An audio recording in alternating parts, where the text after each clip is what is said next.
Buenas noches y bienvenido a Radio Sambi, a la 107.4 de la FM. Soy Raúl Sacrés y aquí empieza Trasat Ítaca.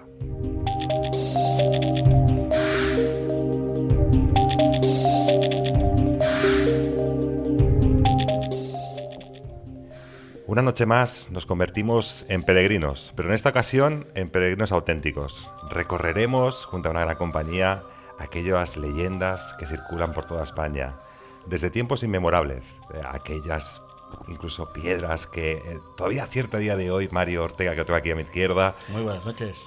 Todavía siguen estas piedras siendo admiradas y siendo veneradas con ciertos cultos que parece ser que tienen ya desde años, desde muy atrás. Y bueno, con todo ello tenemos un invitado de lujo, que además ha escrito un libro hace poco que se llama La España Fabulosa, leyendas que dejan huella. Nada más y nada menos tenemos a Jesús Callejo Cabo, que, para la gente que no lo conozca, estuvo trabajando en La Rosa de los Vientos, en Onda Cero, desde el año 1997 hasta el 2012. Justamente en marzo del 2013, ahora está en el programa La Escóbula de la Brújula. Ha escrito alrededor, siendo incluso coautor, como hemos hablado hace unos pocos minutos, más de 30 libros sobre todas estas leyendas que circulan por toda España. Aparte también escritor en revistas especializadas como Más Allá de la Ciencia, como Año Cero. Una persona dedicada íntegramente al misterio y que además está licenciado en Derecho por la Universidad de Valladolid. Y así que al otro lado del teléfono tenemos a Jesús Callejo. Jesús Callejo, buenas noches. ¿Qué tal? Buenas noches, Raúl. ¿Qué tal estás? Un placer tenerte para recorrer, como hemos dicho, aquí en Ítaca, ¿no? Llegar a aquella isla, tenemos que recorrer aquellos caminos del misterio, más que para llegar, sino para que en esos caminos llegar a conocer, ser más personas, ¿no? No es el destino final, sino el camino es lo que marca a la persona. Y yo creo, Jesús, en este caso, que eres la persona más idónea, recorriendo aquellos caminos de la España para encontrar aquellas leyendas que todavía circulan y que todavía de hoy, incluso como he comentado en la presentación, hay gente que todavía venera y que sigue haciendo aquellos rituales ancestrales. Uh-huh. Sí, esa es la idea del libro. España fabulosa, estas leyendas que dejan huella, eso es un poco lo que me he propuesto. O sea, leyendas hay muchísimas, como te puedes imaginar, en toda la geografía española, en todo el mundo, pero no hay tantas que dejen huella, que dejen rastro, que dejen un testimonio físico, un testimonio que puedas ver, tocar, fotografiar. Y eso es lo que me propuse. Tenemos una España increíble a todos los niveles, una España mágica, una España encantada, una España misteriosa, una España maldita, pero faltaba a lo mejor esa España fabulosa que estaría más entroncada con lo raro, con lo insólito, ¿no? A veces, por supuesto, tiene que ver con lo mágico, por supuesto, tiene que ver con el misterio, pero tiene que haber alguna leyenda que haya dejado algún rastro, un rastro visible. Y eso es lo que me he propuesto, es decir, ir a sitios, la mayoría de los lugares que yo comento he estado, los he vivido, los he sentido. Lo que he querido es cerciorarme de que esa España ancestral todavía sigue viva. Y sigue viva, como tú bien decías, en los ritos, pero también en los objetos, en las piedras, en el agua, en las ermitas, en las reliquias, en fin, en cantidad de elementos que muchos tienen que ver con antiguas tradiciones, otras tienen que ver con supersticiones modernas, pero que en todos ellos, en todos los lugares que yo he visitado, sí que hay ese testimonio, esa prueba tangible y visible que nos permite dar credibilidad, entre comillas, a esa leyenda, ¿no? El que deje huella, que hay un poco esa España asombrosa. Y he querido dar también preferencia, no a los lugares muy conocidos, no a los muy trillados, sino a los más desconocidos, a los raros, a los que a mí mismo me ha sorprendido. Y partiendo de la premisa de que si a mí me sorprenden, creo que a los lectores también les va a sorprender y que el libro sirva como de guía, de referencia para localizar esos lugares. Una de las cosas que me han dicho ya los que han leído el libro es, fíjate, yo vivo en tal zona y no me había dado cuenta que esto existía o que esta leyenda haya dejado este testimonio. Y pues esa es un poco el objetivo, ¿no? Lo que yo me he propuesto. Leyendas que dejan huella, leyendas tenemos muchas, pero esa España rara, extraña, chocante en la que vivimos, pues yo creo que hay que ponerla también en valor y en la medida que yo he podido, con mi estilo particular, pues he intentado poner en valor esa España fabulosa. De hecho, bueno, tenemos por aquí, me pasaste lo que es la introducción, tenemos así como demonios, maldiciones y diabluras, animalario, tenemos también lapidario, tenemos rutas y ritos de fertilidad, tenemos una gran cantidad de información. Como tú bien dices, fíjate que leyendo y buscando toda la información, tengo que decirte, Jesús, me he encontrado con historias y con leyendas que no conocía. Y realmente, bueno, aquellas historias y aquellas leyendas, yo pienso, como siempre he dicho, ¿no?, que se crean bajo, digamos, porque ocurre algo en cierto momento, porque hay una creencia, porque ocurre algo, y el ser humano quiere dar explicación, así mismo también como la creación propia de los propios mitos. Entonces, yo creo que es una España, mucha gente nos pregunta, ¿de dónde venimos? Pues yo creo que en ocasiones estas leyendas, estos ritos, estos rituales, yo creo que nos acercan un poquito a toda esta historia, a toda esta realidad. Sí, totalmente de acuerdo. Es que si no conocemos el pasado, de alguna forma perdemos la identidad, ¿sabes? Entonces es bueno, las leyendas, ya te digo, sobre todo las leyendas ancestrales, ¿no? Porque, bueno, hay muchas que son modernas, de hecho yo cuento algunos rituales, algunas supersticiones que son muy modernos, pero bueno, que han cuajado en la mente popular y la gente lo sigue repitiendo por si acaso, ¿no? Casi siempre relacionado con deseos, ¿no? Peticiones. Pero es cierto que ese sustrato de las leyendas, que además forma parte de esa historia desconocida, donde no llega la historia, llega la leyenda, sí es importante conocer la leyenda, que muchas veces tiene que ver con lo espiritual, con lo mágico, con lo sobrenatural, pero otras veces tiene que ver, pues eso, con la identidad de un pueblo, porque tiene que ver con una roca determinada, con una galería, con una cueva, con un riachuelo, con una cascada, en fin, ese tipo de cosas que luego muchas veces con el tiempo se añaden, se tergiversan, se exageran. Eso está claro, forma parte de la leyenda, pero el sustrato, el origen, siempre está relacionado con una creencia, con una forma de pensar, con una identidad que tiene un determinado pueblo, una determinada región, una determinada zona. Yo creo que es bueno rescatarla. Hay veces que no pasan en la frontera de esa zona, pero los libros sirven para eso, para rescatar esa información, para colocarla ahí y para que, bueno, este libro es lo que yo espero que haga, que no cuente lo que cuenta en otros libros, sino que de alguna forma aporte ese granito de arena de esa otra España no tan conocida, aunque haya sitios que son muy conocidos, que cito ahí, yo que sé, por ejemplo, pues eso, la Catedral de Barcelona, o como puedo citar, Covadonga, o sitios así, pero siempre reseñando algún aspecto de un lugar aparentemente conocido, pero un aspecto que no sea tan conocido, que pase desapercibido para la mayoría de la gente, para la mayoría del turista, del viajero. Bueno, pues siempre hay que señalar, ¿no? El libro es como un dedo índice que te está señalando donde tienes que mirar, donde tienes que observar, incluso donde tienes que fotografiar. Por eso, porque son leyendas que dejan huella, no son etéreas, no son difusas. Eso yo creo que a lo mejor es un poco el mérito que tiene este libro, que he intentado rescatar esas que de alguna forma tú las puedes seguir la pista y que también son tangibles y que en gran parte se pueden ver, algunas al aire libre, otras hay que pedir un permiso para poder verlas, pero están ahí, y de alguna forma el estar ahí es un testimonio mudo, pero un testimonio de que algo originó ese objeto o esa creencia o ese rito. Y es curioso porque incluso muchos lugareños desconocen hasta sus propias leyendas. Bueno, sobre todo las nuevas generaciones, hombre, cuanto más atrás vas y cuanto más ancianos son los habitantes de ese lugar, pues hombre, suelen tener todavía fresca la memoria. Depende muchas veces de qué tipo de leyendas. Ya te digo que hay algunas que son muy modernas, hay algunas que están inventadas. Yo que sé, por ponerte un ejemplo, la famosa tradición ahora de poner el candado en un puente o un pozo determinado sellando ese amor eterno que dura lo que dura el candado, o sea, no dura más. Y muchas veces el candado, si encima está roñoso, dura muy poco. Es decir, ese tipo de cosas es cierto que no tiene tradición, eso no se utilizaba antes. Entonces, bueno, pero con el tiempo, bueno, pues ahí se ha ido reiterando, ¿no? Pues yo qué sé, en el puente de Triana, en ciertos lugares, por ejemplo, con el huerto de Calisto y Melibea en Salamanca lo he encontrado. Entonces, claro, la gente, los más ancianos, no recuerdan que eso lo hicieran de joven, porque no existía la tradición, es una tradición que tiene unos 20 años de antigüedad. Entonces, claro que hay cosas que se van repitiendo con el tiempo, pero para que se consolide, es decir, para que una leyenda tenga poso, bueno, por lo menos tiene que tener un siglo de antigüedad, y eso no hay tantas, o por lo menos no hay tantas que se les pueda seguir la pista. Hay algunas que tienen 400 años, 500 años, 600 años, pero lo bueno es eso, que haya dejado algún tipo de huella. Y ahí es cuando, claro, yo he puesto a sacar ahí información de mis archivos, de todos mis viajes, de todas mis anotaciones, en fin, de toda la bibliografía y de los libros que tengo en casa, y te vas encontrando con cantidades de sitios que yo ya conocía, pero que a lo mejor no me había fijado en ese otro detalle que sí era importante para este libro.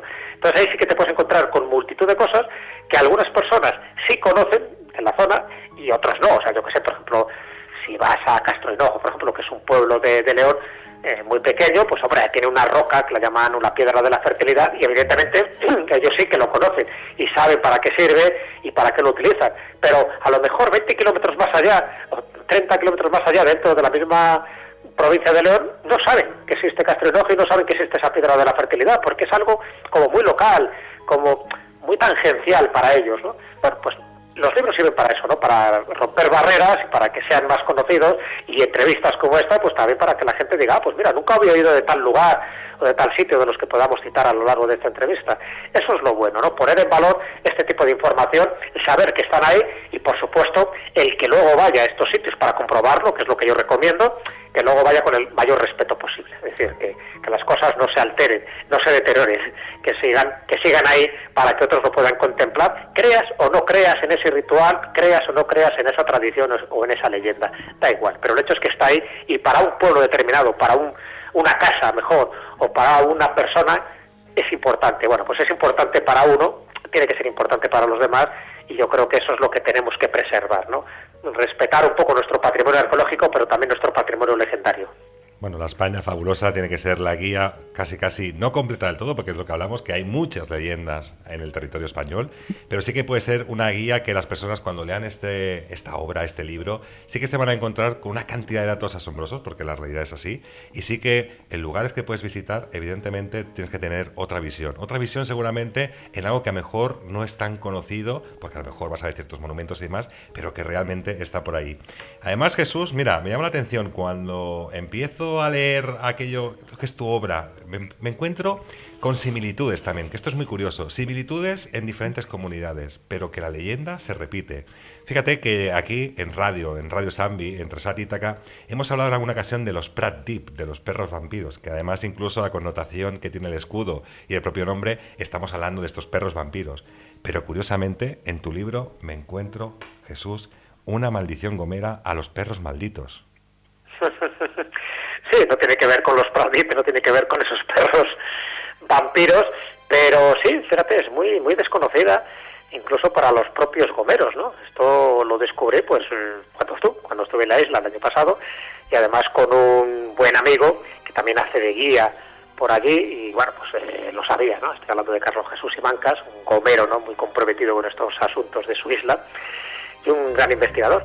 Y entonces, bueno, pues visitando la iglesia de la capital de La Gomera, pues me dice, bueno, estuve viendo cosas muy curiosas, ¿no? Incluso hasta un cuadro que en una época determinada, si no recuerdo mal, en el siglo XVII, pues, no, en el siglo XVIII estuvo como sudando, era el cuadro de San Ramón Nonnato, lo cual ya es bastante curioso, ¿no? Un cuadro, un lienzo que tiene esa cualidad, o tuvo esa cualidad, que en el siglo XVIII, durante un mes determinado, pues empezará a sudar, y eso se consideró como algo milagroso. Pero bueno, mi sorpresa es cuando me dice, pero hay algo más raro en esta iglesia que seguro que a ti te va a interesar, porque ya para entonces estaba buscando mucha de esta información. Y él me comenta que en esta iglesia de San Sebastián de la Gomera hay una maldición escrita además en el altar, lo cual me extraña, digo, un altar, una inscripción para una maldición, me llama la atención, ¿no?, de que sea así. Entonces, bueno, me lo estuvo mostrando, es verdad que había poca luminosidad, en fin, estuvimos ahí indagando, y al final, pues es verdad que, bueno, hice un montón de fotografías, y bueno, ya las iré traduciendo luego ya en casa tranquilamente, y una de esas, en uno de esos apartados, ¿no?, cuando, en fin, que casi apenas se veía, pues ponía esa maldición, una maldición que luego comprobé en un libro que se llama La Gomera, Espacio, Tiempo y Forma, y que dice algo así como: hora mala, perros malditos, hocicos de diablo, revienta perros malditos por toda la eternidad de Dios, amén. Dices, hombre, qué fuerte, ¿no? Esto en un altar, ya te digo, en un altar, en fin, donde todos son adminículos sagrados, cristianos, católicos, y que llama un poco la atención. Claro, al final, dentro del contexto me di cuenta que esa maldición gomera, esos perros, se estaba refiriendo a los ingleses porque había sufrido una invasión en el año 1743 y las tropas de Charles Whitham, pues arrasaron un poco las costas, en fin, intentaron invadir La Gomera y eso pues creó una cierta conmoción. Pero bueno, pues se ve que por entonces, para que no se repitiera aquello, para que, en fin, estos ingleses se mantuvieran en su zona y no llegaran a la isla, a La Gomera, pues a alguien se le ocurrió decir, bueno, pues vamos a poner una maldición, y qué mejor sitio que en un espacio sagrado, en esta iglesia principal de San Sebastián de La Gomera, y ahí quedó. Mucha gente lo desconoce, porque es verdad que si no lo sabes, pues es difícil leer esas letras, o es difícil saber en qué lugar está esa famosa inscripción, pero bueno, llamativo, ¿no?, que estuviera ese texto escrito con mano, con una letra del siglo XVIII, y que para mí es toda una rareza, porque no conozco ningún otro caso igual, de ahí esta España fabulosa, donde haya una maldición exactamente en el lugar más sagrado de un templo, que es el altar. Madre mía. Además, no sé si... Claro, hablamos un poco como la leyenda aquello, pero también he podido leer un poco, Jesús, que parece que han encontrado algún resto de algún animal, de algún perro, que parece que tiene alguna connotación posiblemente con todo esto. No sé si habrás escuchado, habrás visto algo tú sobre esta temática, algún cuerpo... No, pero bueno, te refieres a La Gomera, ¿te refieres? Sí. Sí, no se refería tanto perros porque se hubiera encontrado así, bueno, se han encontrado animales y tal, pero yo por lo que investigué, por lo que me contó este amigo, por lo que leí en este libro que te acabo de comentar, más se refería como un insulto dedicado a estos británicos, ¿no?, para que no hubiera más incursiones, ¿no?, en concreto pues a este almirante inglés que te comentaba, de Charles Windham. Sí. O sea que puede ser que a lo mejor más adelante, indagando más, se encontrara a mejor referencias, pero no tanto, ya te digo, esta maldición a los perros que se está hablando estaba más asociada, porque además la inscripción corresponde pues un poco después de esta invasión de 1743. O sea que casi con total seguridad que se estaba refiriendo más a esta gente, ¿no? Bueno, que tampoco eran muy queridos en aquel momento, igual que pasó también en La Coruña, en fin, que le cuentan a María Pita, ¿no?, con toda lo que tuvo que hacer para defender la plaza y cantidad de cosas. O sea que yo creo que iba más estos perros malditos por estos invasores británicos. Madre. Y hablando de demonios, maldiciones y diabluras, como tienes bien expuesto en el libro, hablando de maldiciones, está el sillón del diablo. Una maldición que dice que todavía a día de hoy, por lo que se puede ver, si te sientas o adquieres conocimiento o falleces a los pocos días. Jesús, es de Valladolid, donde estudiaste Derecho. Fíjate, cuando yo estuve estudiando la carrera de Derecho en Valladolid, yo no conocía esta historia. Bueno, en parte no la conocía porque todavía ese sillón no se podía ver, ese sillón no está expuesto desde siempre allí, ¿no? Sí me enteré ya un poco más tarde de que efectivamente en el Palacio de Fabrianelli, que es, bueno, ahora lo han reconvertido en el Museo Arqueológico, que es el Museo Provincial de Valladolid, también le llaman el Museo Arqueológico, pues allí está colocado este objeto, y bueno, pues me llamó la atención. Evidentemente, en otra de mis visitas a Valladolid, pues fui inmediatamente para comprobarlo, para saber lo que había de verdad o mentira en este sillón del diablo, que ya el nombre, como tú puedes imaginar, llama la atención y ya te da como yuyu, ¿no? Y bueno, ¿por qué lo llaman el sillón del diablo? Y bueno, la primera sorpresa es que ese sillón existe, que está allí, expuesto, protegido.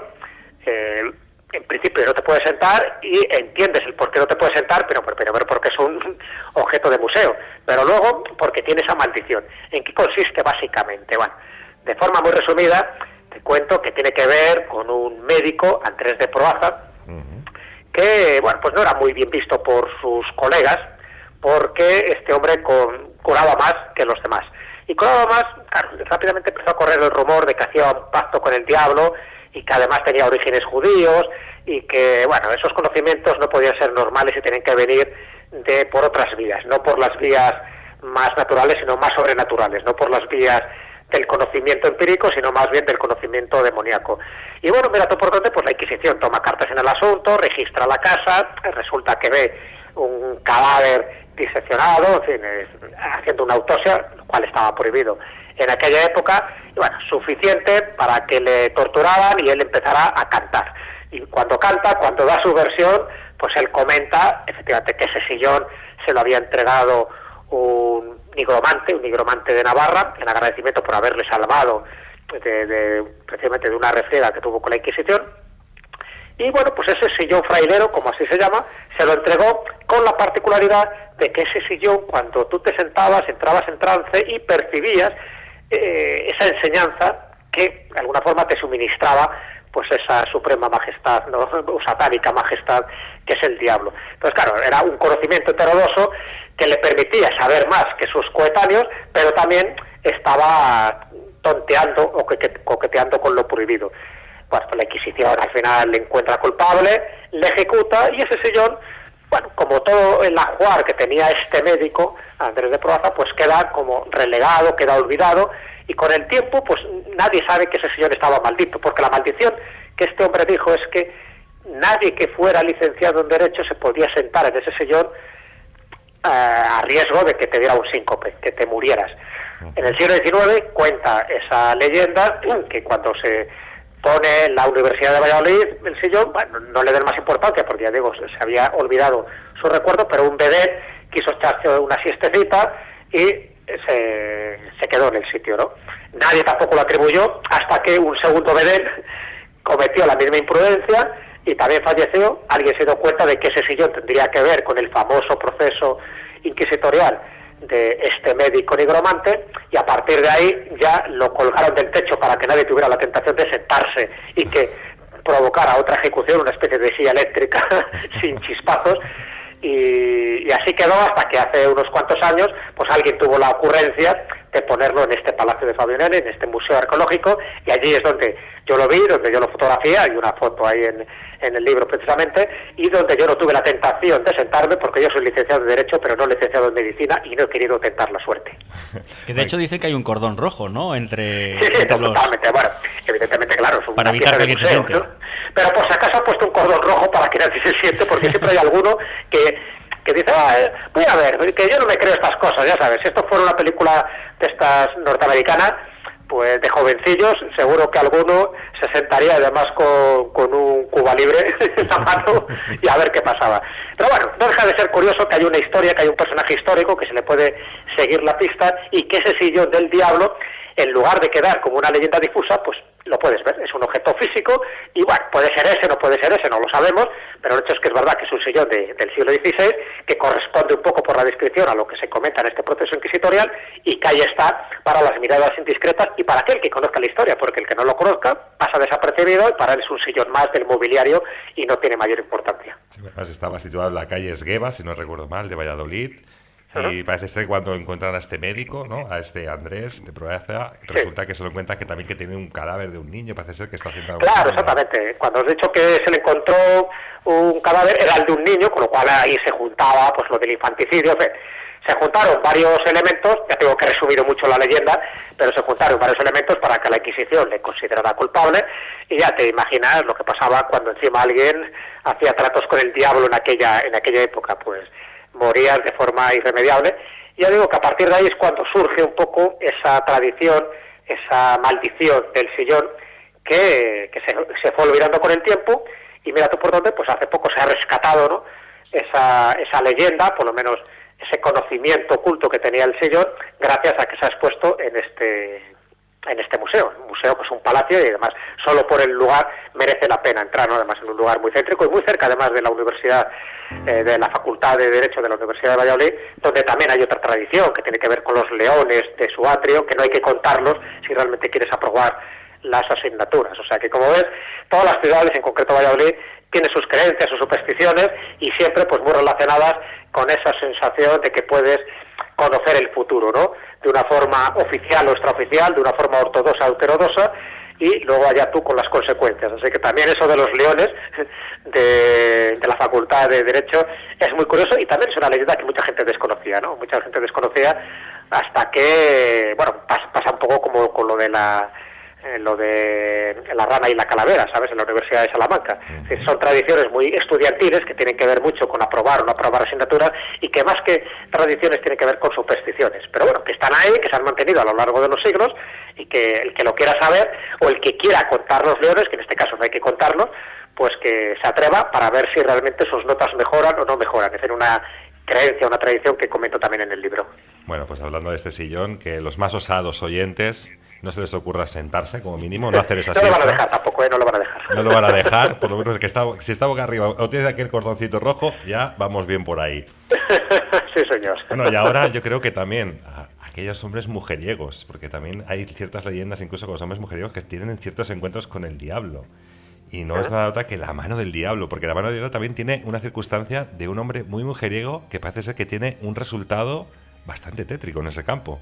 Sí, bueno, ya sabes, todo lo que tenga que ver con el diablo, en fin, suele acabar mal o por lo menos acaba en susto, ¿no? Susto o muerte, muchas veces acaba en susto. En el caso de Andrés de Porras acabó en muerte, en el caso de esta mano del diablo, esta cruz del convertido, que está en Cuenca capital, pues acaba en susto. Pero bueno, también es muy curioso, son de estas leyendas que a veces se han añadido elementos que no son, pero que me llaman mucho la atención porque está esa cruz de piedra con la impronta de esa mano, ¿no? Básicamente también lo mismo, ¿no? Hay una leyenda que tiene ligeras variantes, pero bueno, la versión más popular es la de que un demonio femenino llamado Diana, pues quiere conseguir almas para el infierno, entonces bueno, va a una fiesta popular, ahí encuentra a un joven apuesto conquense, le tira los tejos y evidentemente pues el joven llamado Diego cae seducido, ¿no?, con la belleza de esta damisela. Consigue su objetivo y bueno, pues en ese trasunto de que es que la quiere dar un beso, no la quiere dar un beso, y que si quiere bailar con ella no, se da cuenta de que tiene unas extremidades un poco extrañas, ¿no? De hecho, cuando la coge en brazos, se levanta un poco la falda y comprueba, mira tú por dónde, que sus piernas acaban en pezuñas de cabra. Ahí yo creo que sospecha, no era muy listo, pero eso sí que se dio cuenta de que algo fallaba ahí, dice, esto no es normal, esta mujer parece que no es mujer, y en ese momento pues él echa a correr, en la diablesa también echa a correr detrás de él, porque en fin, ve que se siente burlada y quiere conseguir ese alma, ¿no?, para el infierno. Pero claro, ¿qué hace el chico, Diego? Pues va al lugar sagrado, es decir, el lugar donde él cree que se puede salvar de las asechanzas del diablo o de la diablesa, y va pues directamente a la ermita más cercana que tiene, que es en el antiguo convento de las Descalzas, y allí justo logra entrar antes de que esta diablesa, que claro, al tener pies de cabra, dentro de la mitología correspondería a una lamia, es decir, las lamias en la mitología castellana, en la mitología vasca, es una mujer hermosa que tiene los pies de cabra, cabellos rubios, en fin, muy seductora. Sería una lamia, pero bueno, para que veas la leyenda, como luego dice que es una diablesa. Y entonces lo que hace es que entra en este convento, entra en sagrado, se salva, y la diablesa, la lamia, un poco cabreada por no haber conseguido al joven cristiano, deja su palma de la mano, con sus garras, ¿no?, para que se vea que no es una mano humana, queda clavada y bueno, petrificada en esa cruz del convertido, que se empieza a llamar así la cruz del convertido, porque lógicamente el Diego una vez que salió de este percance, pues ya se hizo más cristiano que nadie, más devoto que nadie, porque vio de cerca, ¿no?, las llamas del infierno, vio que su alma estuvo en pecado, y además estas leyendas siempre tienen un trasunto moral, diciendo pues ten cuidado con quién vas, que ya sabes que al final puedes pecar, ¿no? Bueno, interesante, ya te digo, la leyenda es una leyenda en principio, bueno, pues muy anodina, muy abstracta, porque no se habla de años concretos, pero el que esté esa cruz con esa garra, con esa mano y tal, pues es muy llamativo. Además una cruz que ha sido, en fin, reconstruida varias veces, por eso, porque ha sido muy gastada, muy tocada, muy manoseada, pero ahí está, ¿no? Ahí está. De hecho es una cruz, ya digo, muy reconstruida, pero la parte donde está esa mano supuestamente de la diablesa, de Diana, o de esta lamia, como yo digo, como es la interpretación que yo doy, ahí está. Y esa sí que se mantiene bastante deteriorada, es decir, han conservado la parte original y sin embargo han reconstruido la otra parte de la cruz que no viene a cuento, que no es tan importante. Así que bueno, para que veáis, en este caso no termina en muerte, termina en susto, y si alguien quiere ver esa mano, que se acerque a este convento y verá la cruz del convertido, que si no la han dinamitado, todavía seguirá presente. Bueno, pues es que, Jesús, me dejas en esta España fabulosa que estamos recorriendo contigo, de verdad que impresionado con todas estas leyendas, con todas estas historias. Pero fíjate que es que parece que esté todo hecho a esa medida, ¿no? Porque hablamos de diablesas y luego también buscando la información que... ¿Sabes qué pasa? Que está buscando aquella información de aquel título que me ha llamado la atención. Y he encontrado la diablesa de Orihuela, que además justamente parece ser que es diablesa, pero tiene cara de hombre. Sí, es curioso porque fíjate, aquí estamos hablando de una escultura, pero de una escultura que se hizo originalmente para que sirviera de paso a la Semana Santa. Y de hecho se sigue haciendo, ¿no? Cada sábado santo la sacan en Orihuela, en Alicante, este extraño paso y que, claro, tiene muchísimo simbolismo. Llama mucho la atención, además es algo que exponen a lo largo del año, o sea, que tú lo puedes ver, pero tiene también como una especie de prohibición o de maldición. Esta escultura, una escultura que hizo Nicolás de Bussy en el año 1694, tú no la puedes meter dentro de un recinto sagrado, no puede estar dentro de una iglesia, siempre tiene que estar fuera. Y lo más cercano que está en una iglesia es pues cuando sale en procesión, cuando sale con los distintos pasos de la Semana Santa de Orihuela. Entonces, claro, llama mucho la atención por eso, porque ves que es algo atípico, una imagen religiosa, pero con una iconografía muy extraña, ¿no? Porque no aparece un diablo, porque bueno, diablos aparecen en algunas iconografías, no, aparece una diablesa. ¿Y por qué sabemos que es una diablesa? Porque tiene pechos prominentes, de ahí lo de la diablesa, está desnuda, tiene una manzana en la mano que está representando la tentación. Bueno, todo el simbolismo es de un carácter moralizante, porque tiene también una cruz sobre una nube, que tiene ángeles, tiene todos los atributos de la pasión de Jesús, tiene que ver con el pecado, con la muerte, con la tentación. Hay un esqueleto blanquecino al lado de la diablesa que está apoyado sobre un reloj, con lo cual es toda una referencia al tempus fugit de la vida. Claro, es muy interesante porque lo que intentó hacer Nicolás de Bussy, y lo consiguió desde mi punto de vista, es ni más ni menos que una escultura prodigiosa, que da yuyu, porque cuando tú la ves dices, ¿qué es esto?, ¿no? Te llama la atención, que la encarga además una cofradía, la cofradía de los labradores, que es la que portan a hombros este gremio cada Semana Santa, y que, claro, es fea, aparentemente es fea, porque está representando un poco el pecado, la maldad, la tentación, todo lo que tú quieras, pero está llena de todos los símbolos que te puedes imaginar. Cuanto más te fijas, cuanto más detalles ves, más elementos tiene. Y bueno, pues lo bueno es eso, que a pesar de que tiene ese carácter satánico, tiene prohibida el acceso a la iglesia, pero sí se custodia en el Museo Arqueológico de San Juan de Dios, que está en Orihuela, y la puedes ver. Y además Jesús Entonces, bueno, yo lo recomiendo también porque desde luego me parece toda una rareza, pues como todo lo que intento describir en esta España fabulosa. Además Jesús también la sacan en procesión a esta diablesa. Es Sí, curioso que saquen una procesión la sacan, y que... cada Semana Santa es Sábado Santo, la sacan. Entonces por eso llama la atención, ¿no? O sea, que no es algo que queda ahí relegado, en fin, que alguien le dio por hacer esto, no.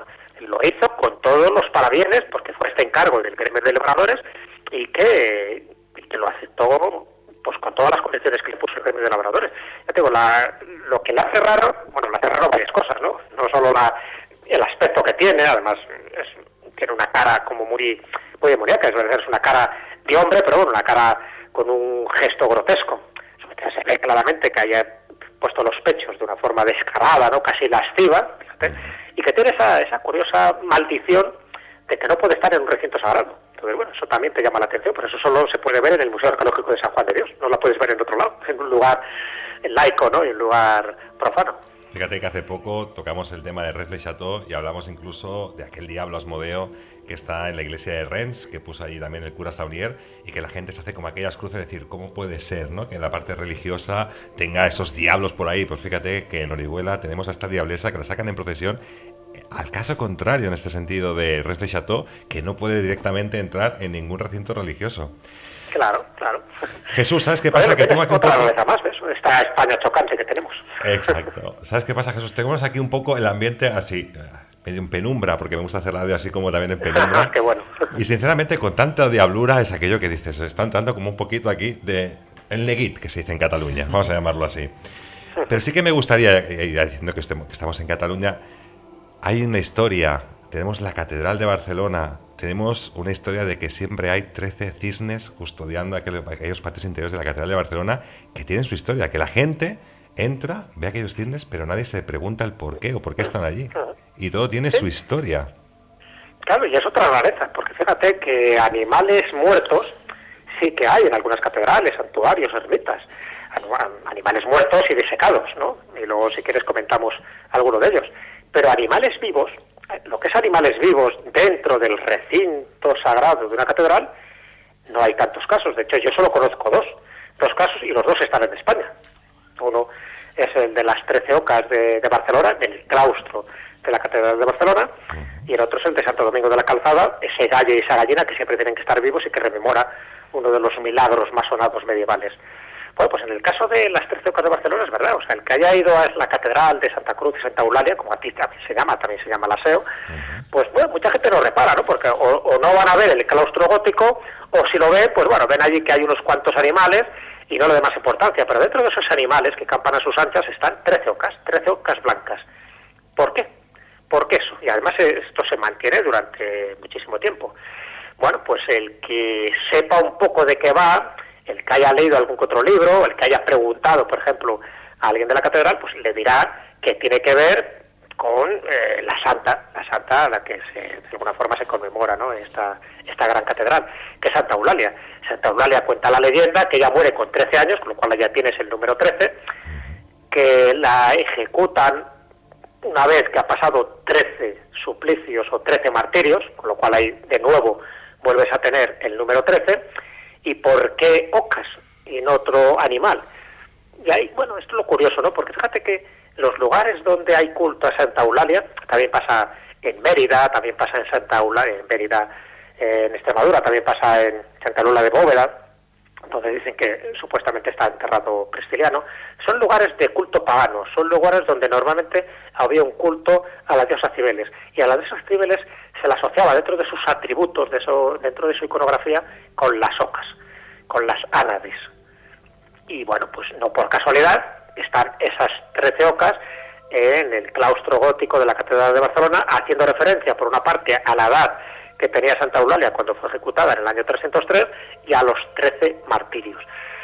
Bueno, sea verdad o no sea verdad, porque evidentemente los documentos históricos no existen por la antigüedad de esta fecha, de esta ejecución, de este martirio, pero sí llama mucho la atención que a día de hoy todavía se siga manteniendo, ¿no? Porque son 13 ocas que además figuran acompañadas con otras aves, o sea que no solo son ocas, hay también palomas, faisanes, gallos, perdices, pero si muere una oca, se sustituye inmediatamente por otra, porque siempre tiene que haber 13, lo mismo que pasa con los cuervos de la Torre de Londres, ¿sabes? Que si muere uno, hay que poner otro, porque también hay toda una leyenda y una especie de maldición que si los cuervos de la Torre de Londres mueren o desaparecen, pues Inglaterra correría peligro. Bueno, pues aquí no ocurre tanto como eso, pero muy llamativo lo de la diosa Cibeles, lo de las ocas y lo del número 13, que por otra parte, y esto es un dato que yo creo que no os pasará desapercibido, no es casual que en los tableros del juego de la oca existan 13 casillas señalando con una oca para llegar al final del camino.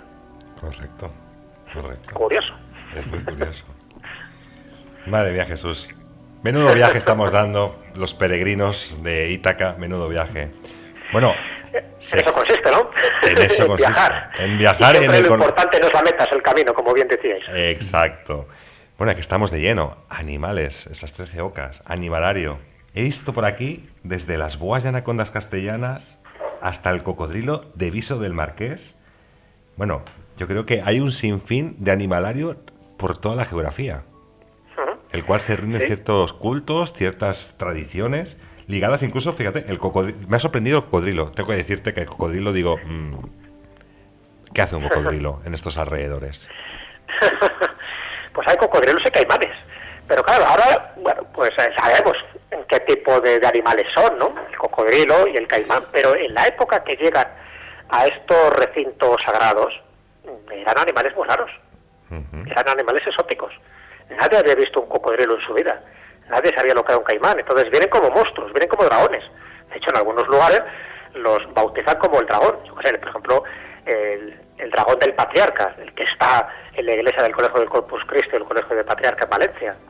Pues lo llaman así, el dragón del patriarca, porque por entonces aquello que no se parecía a ningún animal conocido, pues ¿qué podía ser? Pues un dragón, ¿no? Entonces, claro, esto es lo curioso, porque cuando empiezan a llegar, normalmente como esbotos, es decir, como un poco testimonio de algún devoto que tuvo un encontronazo con un cocodrilo, con un caimán, dependiendo si estamos en África o estamos en Sudamérica, pues lo envía como esboto, como testimonio, como recuerdo, a su iglesia, a su patrona, y de ahí pues luego se empiezan a generar muchas leyendas de qué pinta este monstruo aquí, ¿no? Entonces pues empiezan a decir que si hubo un caballero que luchó con él, en fin, siempre este dragón representando un poco el pecado, el paganismo, el anticristianismo, estas cosillas. Entonces por eso Antes había muchos más, ¿no? Era como muchas iglesias de estas, cuando aparecían animales disecados de estas características, bueno, pues era como un museo de ciencias naturales. Tú lo veías, quedabas asombrado, y luego siempre estaba el gracioso del lugar que te lo inventaba una leyenda, ¿no? Pero el origen era cierto, es decir, que eran animales que habían venido, pues, allende de los mares, normalmente te digo, o bien del río Níger, o bien del río Nilo, si venían de África, o bien, pues, de Panamá, o de cualquier lugar de Sudamérica o de Centroamérica, siempre recogidos por alguien que le llamó la atención en su momento y que luego tenía el dinero suficiente como para traerlos para España, ¿no? Entonces, bueno, había muchos más antes, por desgracia, muchos han desaparecido, bien porque se han ido pudriendo con el tiempo, o bien porque el cura o el obispo de turno no lo consideraba adecuado para que eso estuviera en un lugar religioso, fuera una ermita o fuera una catedral, pero todavía quedan muchos. Entonces, yo los que menciono, no están todos, pero sí que menciono muchos que tienen que ver eso con boas disecadas, con cocodrilos, con caimanes, incluso con costillas de ballena, ¿no? Donde también una ballena, que alguien trajera una costilla de ballena, que se consideraba que tenía como una especie de elemento profiláctico, incluso también de talismán, ¿no? Que te daba suerte, pues bueno, pues eso se colocaba en palacios, en casas particulares, pero también en iglesias. Así que ese animalario, gran parte de ese animalario, por suerte todavía lo conservamos, y en algunos sitios se puede ver, se puede fotografiar, y conviene contar la leyenda, ¿no? Si alguien va, yo qué sé, por poner un ejemplo, al santuario de la Fuensanta, que está en Córdoba, pues que vean, que cuando vean un caimán, ¿no?, que está en el atrio del santuario de la Fuensanta, pues que sepa que es un caimán del siglo XVII y cómo fue traído, ¿no?, por algún devoto, por algún fiel, para eso, para que sirviera de testimonio de que tuvo algún enfrentamiento con este bicharraco, que lo consideraba como un animal del inframundo, que le venció y luego lo depositó en su santuario en honor siempre de su Virgen, porque siempre se pensaba que si habías vencido a una bestia de estas es gracias a la ayuda divina, claro, y ahí quedaba un poco el recuerdo. Pues tenemos estos rituales con con este animalario de cantidad de animales exóticos que llegan a España en cierto momento y que se veneran como si fuera algo, vamos, ritualístico completamente, algo no visto, aquellos animales que para los españoles de aquella época no deberían existir, o no existían, o simplemente habían escuchado ciertas leyendas. Y de leyendas y de rituales, aquí yo creo que sí, rutas y ritos de fertilidad. Yo creo que esto, la pregunta que te quiero hacer, Jesús, y es así, es, ¿estos ritos y estas rutas, aún a día de hoy, siglo XXI, hay ciertas mujeres que siguen ejerciendo estos rituales? Claro. Sí, porque además yo creo que se va a seguir ejerciendo durante muchísimo tiempo. Ten en cuenta que entramos dentro de las creencias, entramos dentro de la superstición, entramos dentro de las manías a veces, ¿no? Y el tener descendencia, el ser fértil, no es algo de ahora, sino ya de antes mucho más, porque ya sabes que el tener muchos hijos en una casa pues era, en fin, un signo de prosperidad, de mano de obra, y eso siempre interesaba, ya no te digo incluso en las casas nobles, donde eso perpetuaba el linaje. Pero bueno, era muy importante tener mucha descendencia. Cuando una pareja, por la razón que fuera, no tenía descendencia, eran infértiles, pues claro, no lo atribuían a unas cuestiones biológicas, casi siempre lo atribuían a un mal de ojo, a una maldición, en fin, a algo que habían hecho mal, y recurrían entonces pues a este tipo de rituales a veces de lo más extravagantes, otros estrafalarios, muchos dentro de recintos sagrados, porque siempre se pensaba que si había un santo, una virgen por medio, pues tenías más facultades, ¿no?, para que esa procreación fuera más rápida. Pero bueno, los rituales casi siempre están asociados a dos elementos. Uno es encontrar pareja, primero, claro, y luego tener descendencia. Entonces, para eso yo pongo ahí, hago una especie como de hoja de ruta casamentera, por si alguien quiere hacer estos rituales, ya digo, que están vigentes a día de hoy, ¿no?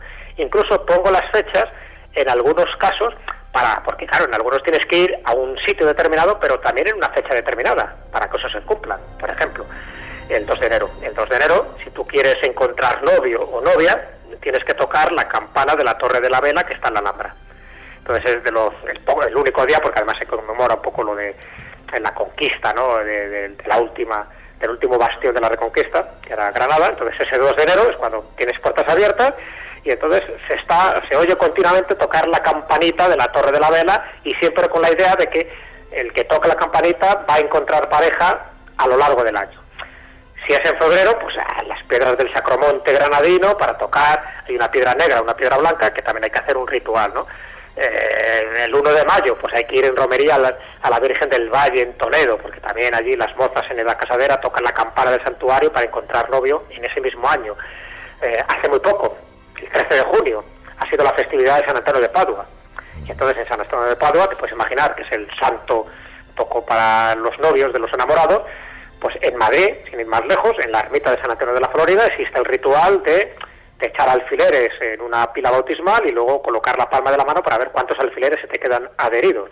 Cuantos más alfileres, pues más parejas o más pretendientes vas a tener.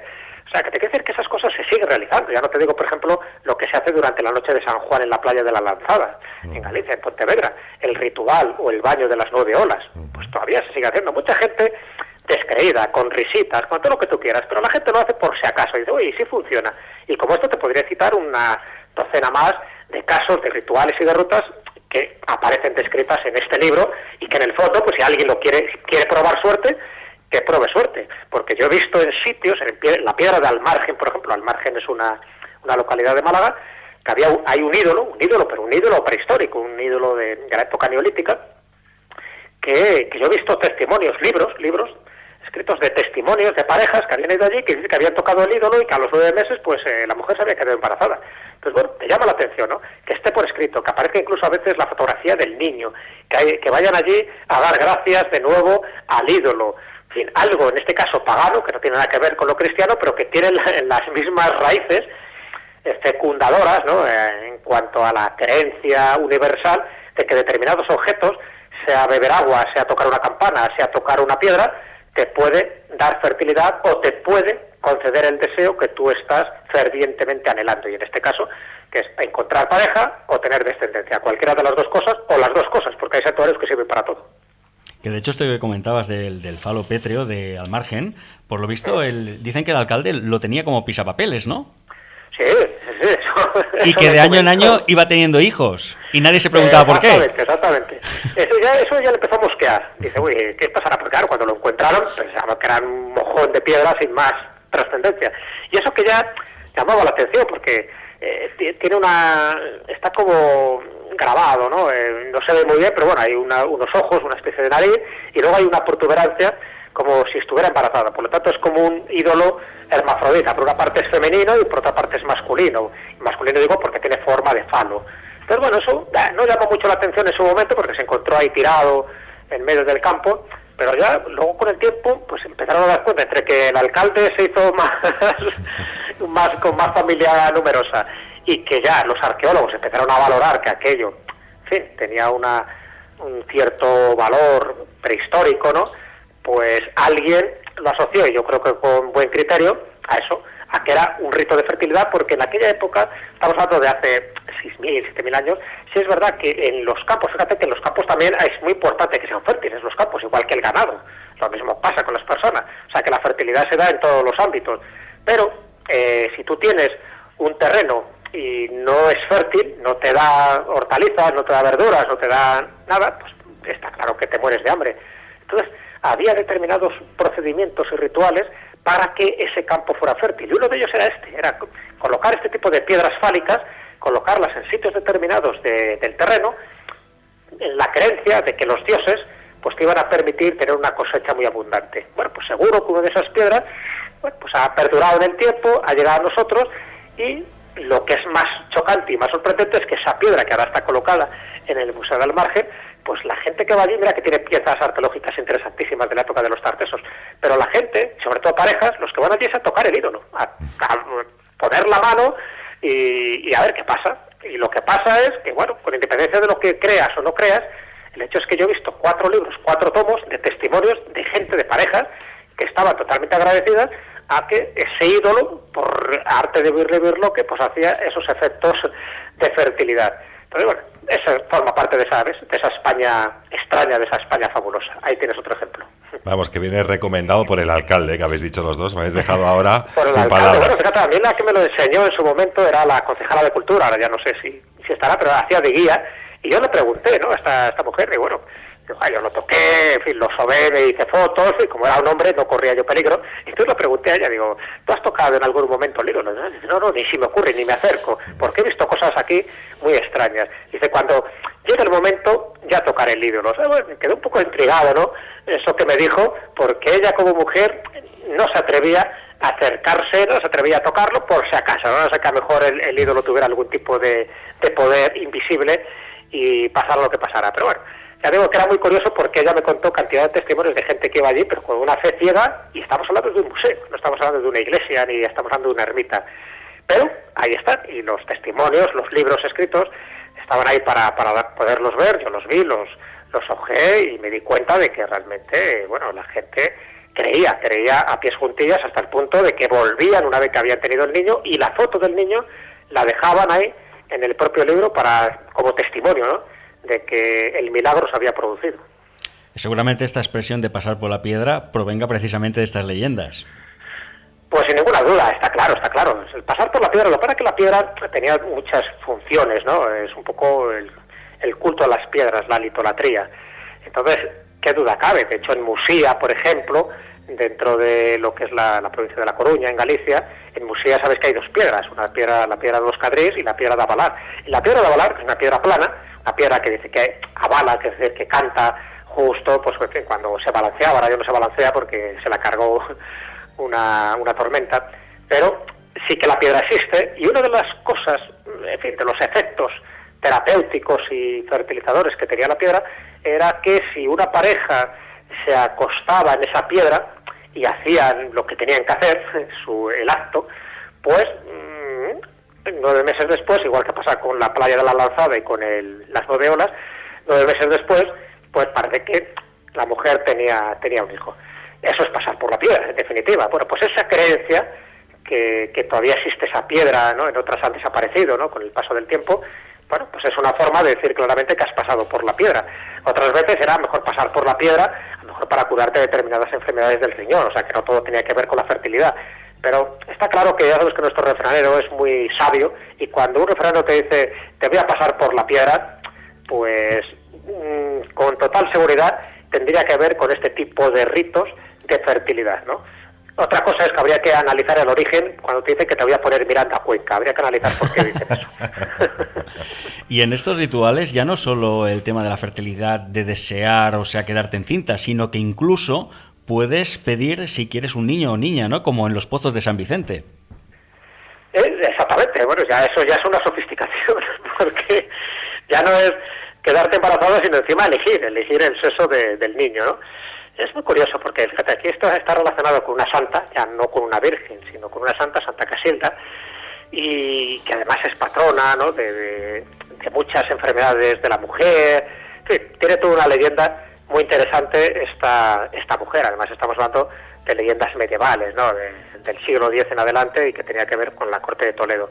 Bueno, pues el hecho es que, sin entrar en detalles de la leyenda, el hecho es que esta mujer, pues bueno, va a curarse de su enfermedad a un lugar que ella considera pues mucho más saludable, y se va pues a la zona que ella pensó que los aires o los ambientes podían ser los más favorables para ella, ¿no?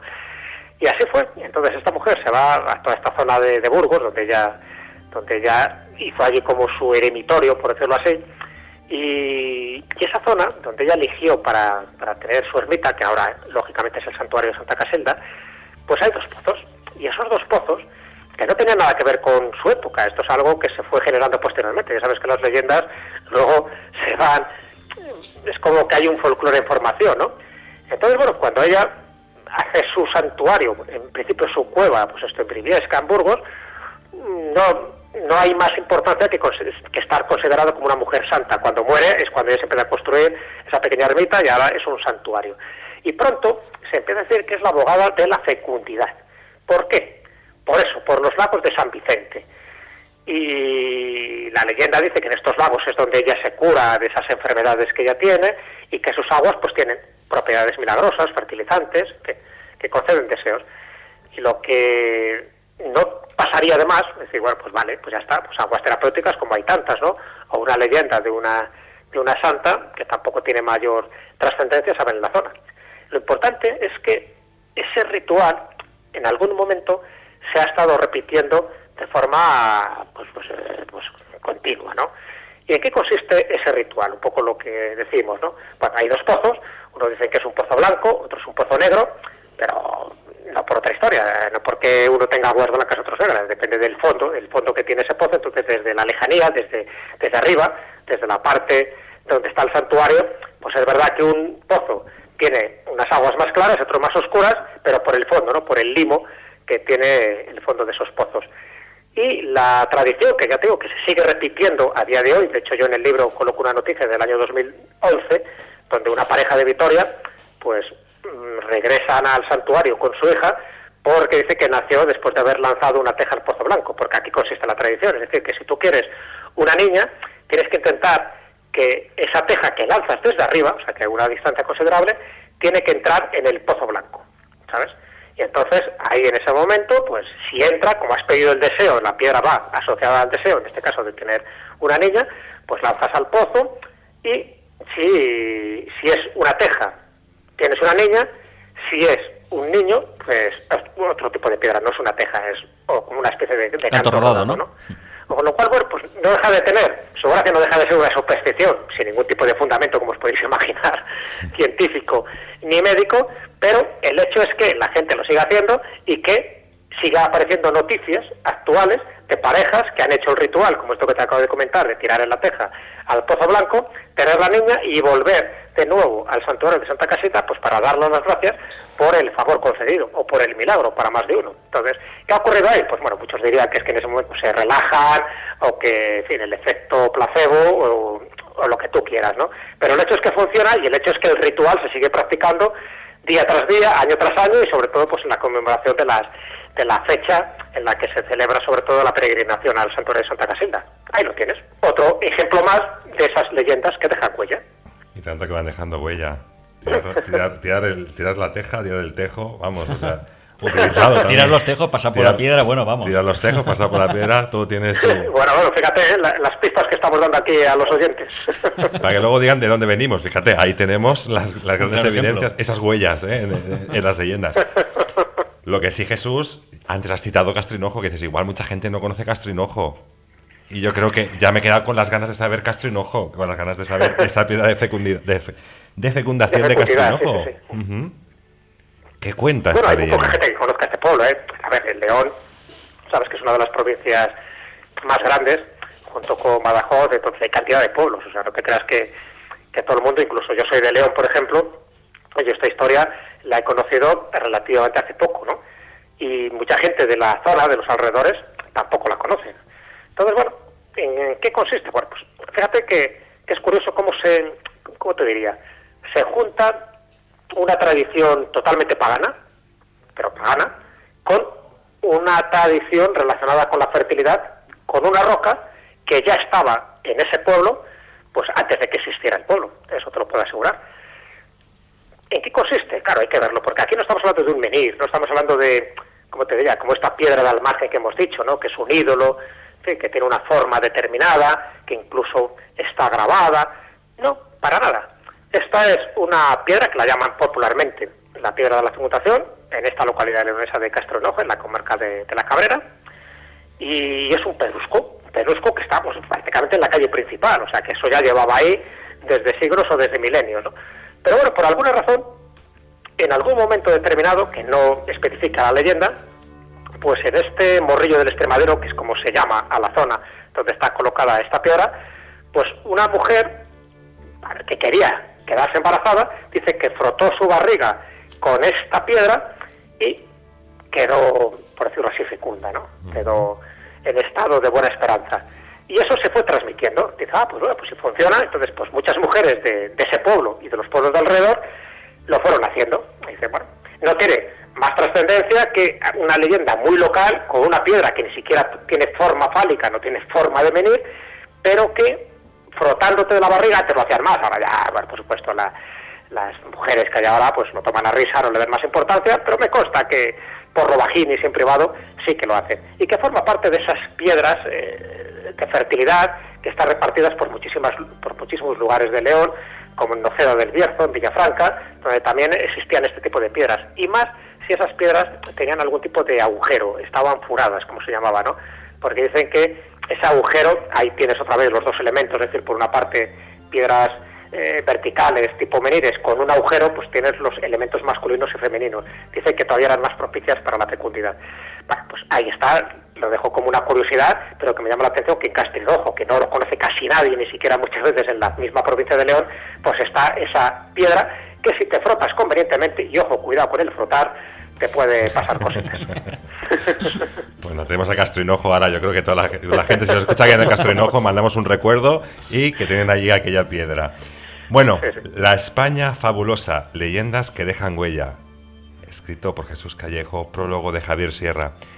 ¿De qué manera podemos encontrar esta obra, Jesús? ¿Dónde podemos localizarla, comprarla, tenerla en nuestras manos? Espero que en las mejores librerías. Es un libro que acaba de salir, está editado por Buquet, que como sabéis es la editorial de bolsillo de Planeta, por lo tanto tiene buena distribución, y entiendo pues que estará pues desde pues en los sitios principales, aparte de las grandes librerías, pues por supuesto, me imagino que en el Corte Inglés, en la Casa del Libro, en el FNAC, en fin, en los lugares donde se puedan encontrar pues los libros de Planeta. Esto, como es novedad, entiendo que estará bien colocado, bien distribuido, y si alguien lo pide y no lo tiene, pues evidentemente que lo pida a la propia librería porque le llegará a tiempo. Hay libros que cuando pasan un determinado tiempo, pues ya sabes que se retiran Sí. de la circulación. Este creo que todavía está vivito y coleando, y espero que esté vivito y coleando durante muchísimo tiempo. Tiene la ventaja de que es un libro de estos que no pasa el tiempo por él, porque estas leyendas van a seguir estando ahí, pase un año, 2 años o un siglo. A lo mejor determinados objetos que yo describo no están porque los han retirado de la vista, ¿no? Yo qué sé, el sillón del diablo o cosas así. Pero desde luego a día de hoy todas estas cosas que yo menciono se pueden ver, se pueden tocar, se pueden fotografiar, y es como yo creo que la mejor manera de darnos cuenta de que muchas de estas leyendas, ya digo, hay muchas más, pero muchas todavía han dejado su rastro, su huella, y qué bonito, ¿no?, que podamos verlo y que podamos sentir un poco su presencia y a veces su energía.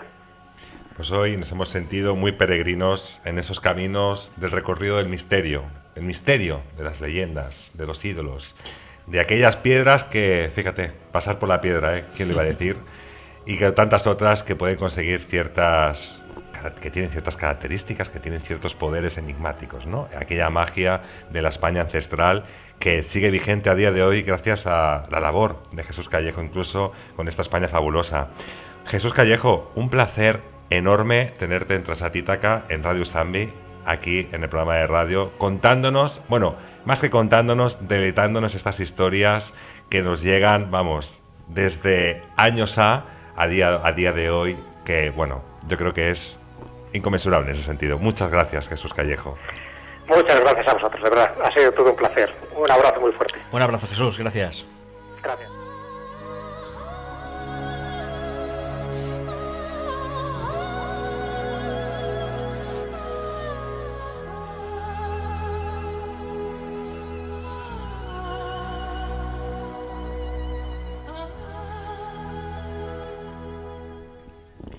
Bueno, una hora de programa, más o menos, si no voy mal.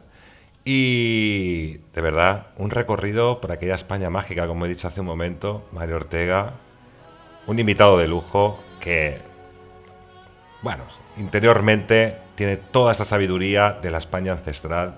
Recorrer aquellos caminos, lo que hemos hablado en mucha ocasión, como he hecho referencia a día de hoy, e Ítaca, ese viaje que marca el conocimiento, la sabiduría, no es llegar, sino es vivir ese viaje. Y hablando de vivir un viaje, tenemos que, bueno, la gran satisfacción de que Diana este domingo pasado estuvo en la nave del misterio con Iker Jiménez, Cuarto Milenio, con el caso Abades. En esta ocasión, Iker Jiménez le puso el avión fantasma. Yo, si no recuerdo mal, creo que fue por las fechas de abril que aquí tocamos el tema extensamente. Si no recuerdo mal, yo creo que andaré por esas fechas. Abril, mayo, junio. Yo creo que fue en marzo, ¿eh? Perdóname, creo que fue por marzo, unos 3 meses más o menos. Los oyentes tienen que perdonarme porque la memoria a veces escasea. No sé si es un tema de quizás ya de la edad. Pero sí que es cierto que se tocó aquí de forma... Volvimos a recuperar aquel caso de Abades, aquel avión desaparecido. Y de hecho, bueno, pues en un principio contactaron desde la nave del misterio. Desde aquí un saludo también a Javier Pérez Campos, que fue el encargado de realizar el reportaje. contactó rápidamente con Diana aquellos testimonios que salieron a hablar y se pudo emitir para toda España. Desde aquí, desde la radio local, evidentemente, fue un poco más recogidito en ese sentido, pero que realmente, bueno, hicimos llegar hasta la nave del misterio, y yo creo, Mario, que en un futuro, bueno, ya se viene haciendo desde un tiempo atrás, ya sabemos que hay ciertas colaboraciones con la nave del misterio, que vamos haciendo estas labores también, desde aquí, desde la radio, desde las investigaciones propias, y seguramente que daremos alguna sorpresa más. Estoy seguro de ello. Así que nada, que recordar que tenéis en internet, podéis ver El avión fantasma de Cuarto Milenio, el caso Abades, o bien en nuestro canal de ebooks también podéis recordar bajar o descargar o escuchar directamente online aquel caso Abades. Más extenso, evidentemente, la radio, lo mismo que la televisión, y sí que denotamos un poco aquellos testimonios que hablan más, no solamente las partes puntuales que hay que recoger en lo que sería un programa de televisión. Así que desde aquí, desde la radio, ese reconocimiento a todo el equipo.